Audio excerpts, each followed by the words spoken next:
theory was that Chicago's an Irish town, of course, that Mrs. O'Leary's cow kicked over a lantern and started this huge fire, and all these fatalities and so forth. And Sarah looks at me, and her only question was, and did the cow die too?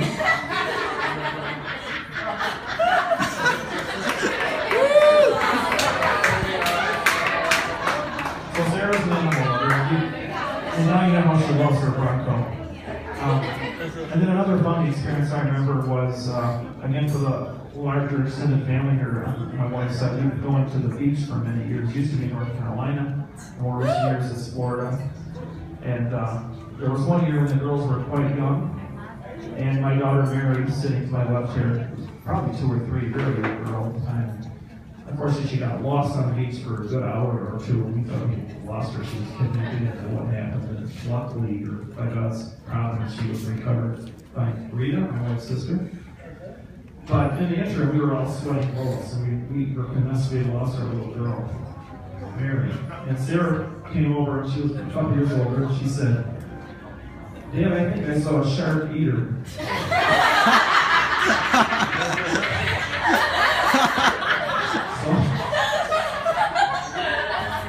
We weren't too comforted by that. But as they say, all's well that ends well. And then there are some more somber memories. You know, a few years ago, 4 or 5 years ago maybe, Sarah, or roughly, Sarah, we almost lost her twice in 1 year. She was traveling in Europe, and she broke her neck. And then 6 weeks later, she was held up at gunpoint in St. Louis while at school, and the person put a gun to her head, cocked the trigger, and she grabbed her red neck and twisted her neck, and this was the neck that was just broken. But again, God was watching over her and had greater things in mind, such as marrying John. But I do remember, Sarah, the night we sat in the ER, and we were there quite a while, probably 8 or 10 hours. It was very slow service, and they did all these tests. They were all negative. And we were about to go home, and they did one more test, an MRI or something, I don't remember exactly. And we just get ready to go, and they come in and they go, "Oh, change of plans." And so often Sarah and I have recalled that moment with that little phrase, change of plans, you know. But again, God was sparing her, and He had greater things in mind. So. John, yeah? And then there's John. Let's talk about John. A couple years ago, I was.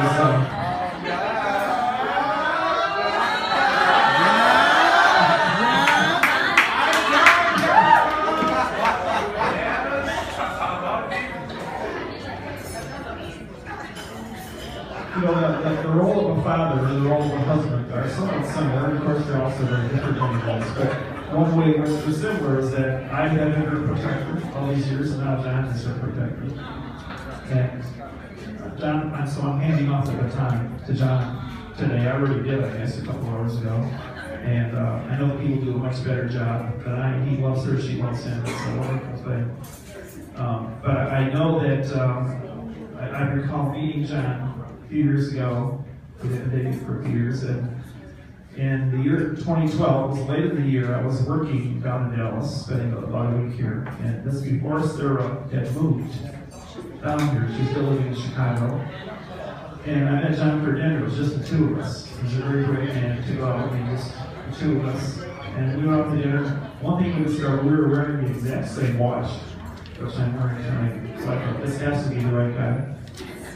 But, you know, it was just the two of us. The conversation never lagged. We had a really great time together. And when it came time to say goodbye, I actually felt kind of sad, and I actually kind of missed John. So, I can truly say that I love John like his son. Now, I'm not going to give you a lot of advice tonight. You can get that from others. I'm just going to say a couple things. First of all, put Christ first in your marriage. I know you will, and you have. And I think that's the most important thing. And then also make sure that your love is unconditional and that you're very forgiving. And if God blesses you with children, as I trust, you want to be grandparents someday, other than to a dog, which I already have my son, Bronco. But if God blesses you with children, always put each other before the children, and put the children before the dog.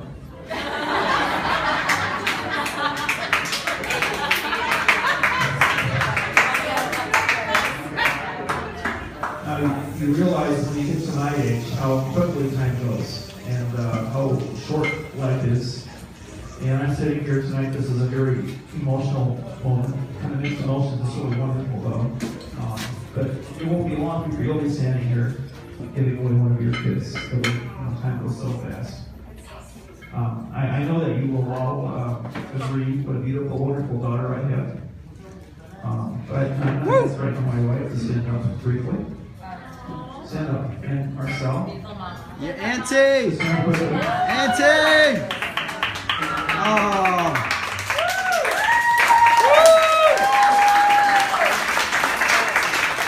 And we thank them for raising wonderful kids. Did you ever see more beautiful women than these two, by the way? No! And my wife is as pretty as the night I married her. Oh. But you guys raise wonderful children. And Hey, Marcel. so you can clearly see where my daughter got her looks from, aside from me. I also want to just thank everybody for coming out and that you traveled and have you got a chance to kind of reconnect with some of Sarah's high school friends and her pharmacy school friends and then meeting some of them. So I'm really excited. You guys really have wonderful friends. You're just all great people, as well as the families on both sides. So I'm going to close with this. In 1960, a very youthful man was elected president of the United States, John Kennedy, and he gave a very memorable inaugural speech. And one of the things he said was, the torch has been passed to a new generation. So John, tonight the torch has been passed from my generation to yours, and handing the baton to you. And my closing plea with you is, please take good care of my dear, precious little girl. And I know you will, and she has now become this mature, beautiful young woman. But I know you will take care of her. And thank you so much. We love you. Welcome to the family.